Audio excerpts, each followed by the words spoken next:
In the mid-11th century, the Middle East found itself divided among three major powers: the Fatimid Caliphate, the Seljuk Empire, and the Roman Empire.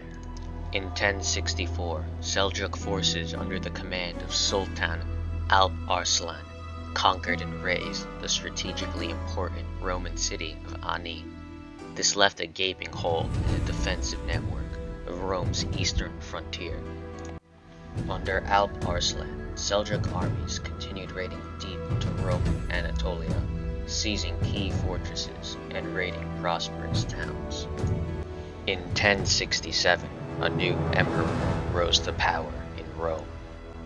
Romanos Diogenes ascended to the Roman throne.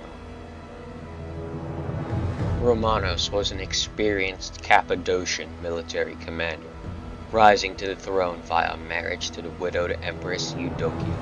He was an ambitious man, with plans to expand Roman territory deep into Iraq and Syria.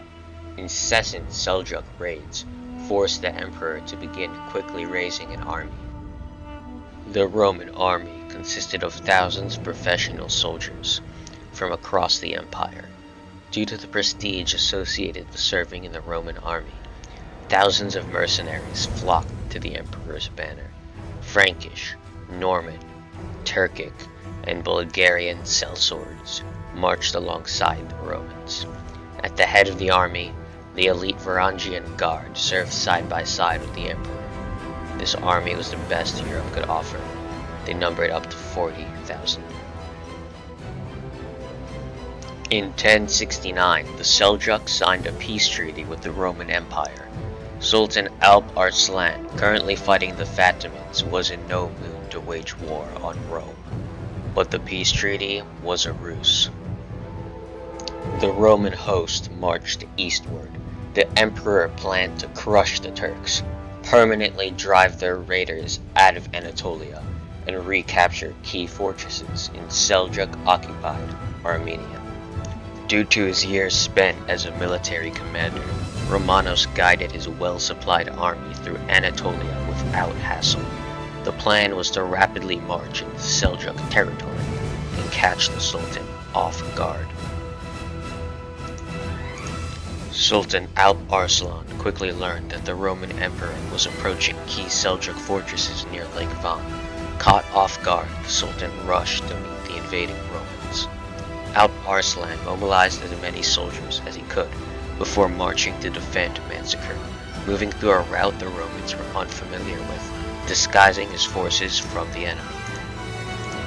Unfortunately for the Turks, Emperor Romanos was a capable commander and knew not to recklessly march ahead.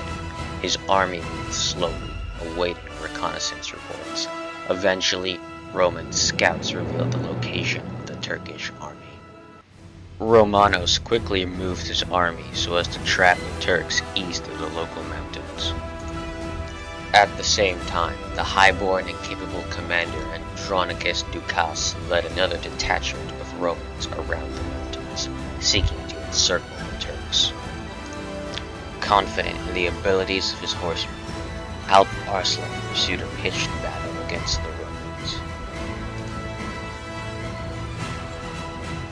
Well-disciplined and well-organized, the Roman forces pressed the Turks on all sides.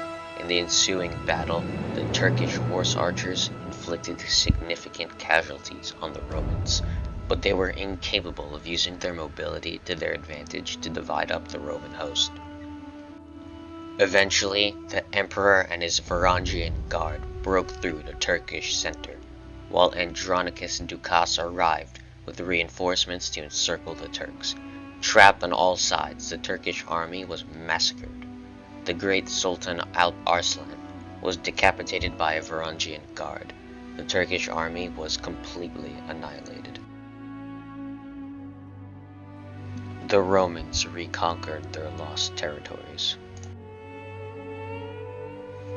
After the decisive victory at the Battle of Manzikert, Emperor Romanos spoke to his men, telling them that the war had just begun and that Rome's glory was yet to be restored.